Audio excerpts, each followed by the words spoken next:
Penyidik menetapkan 3 orang tersebut sebagai tersangka karena ditemukan alat bukti yang cukup telah terjadi tindak pidana korupsi dalam pemberian kredit PT Bank Pembangunan Daerah Jawa Barat dan Banten serta PT Bank DKI Jakarta kepada PT Sri Isman Tbk.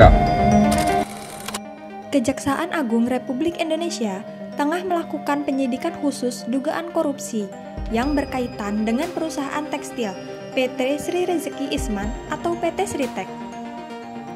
Kasus yang bermula dari temuan kejanggalan dalam laporan keuangan PT Sritek di tahun 2021, di mana perusahaan yang sebelumnya mencatat keuntungan 1,2 triliun tiba-tiba mengalami kerugian besar senilai 15,6 triliun. Kejaksaan Agung telah menetapkan 3 orang sebagai tersangka dalam kasus dugaan korupsi pemberian fasilitas kredit kepada PT Sritek. Ketiga tersangka tersebut adalah Iwan Setiawan Lukminto, mantan Direktur Utama PT Sritek periode 2018-2023.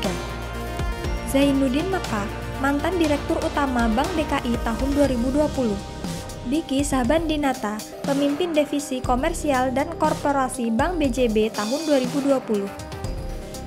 Ketiganya ditetapkan sebagai tersangka setelah penyidik menemukan bukti yang cukup. Dalam kasus ini, PT Sritek menerima fasilitas kredit dari 4 bank plat merah yaitu Bank DKI, Bank Jabar, Bank Jateng, dan konsorsium bank yang terdiri dari BRI, BNI, dan LPI dengan total nilai kredit hampir 3,6 triliun. Ketiganya langsung ditahan di Rutan Salemba, Jakarta selama 20 hari ke depan berdasarkan surat perintah penahanan yang berbeda-beda. Setelah dilakukan pemeriksaan terhadap DS, kemudian terhadap YM dan terhadap ISL, pada hari ini Rabu tanggal 21 Mei tahun 2025, penyidik pada Jampitsus Kejaksaan Agung Republik Indonesia menetapkan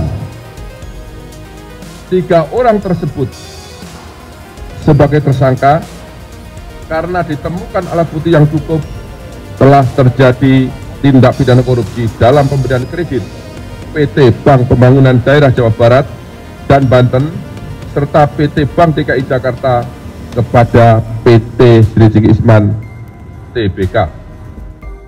Terhadap 3 tersangka, mulai malam ini dilakukan penahanan untuk 20 hari ke depan. Yang bersangkutan ditahan di Rutan Salemba Cabang Kejaksaan Agung dan sebentar lagi akan dilakukan atau dibawa ke tahanan. Demikian yang dapat saya sampaikan.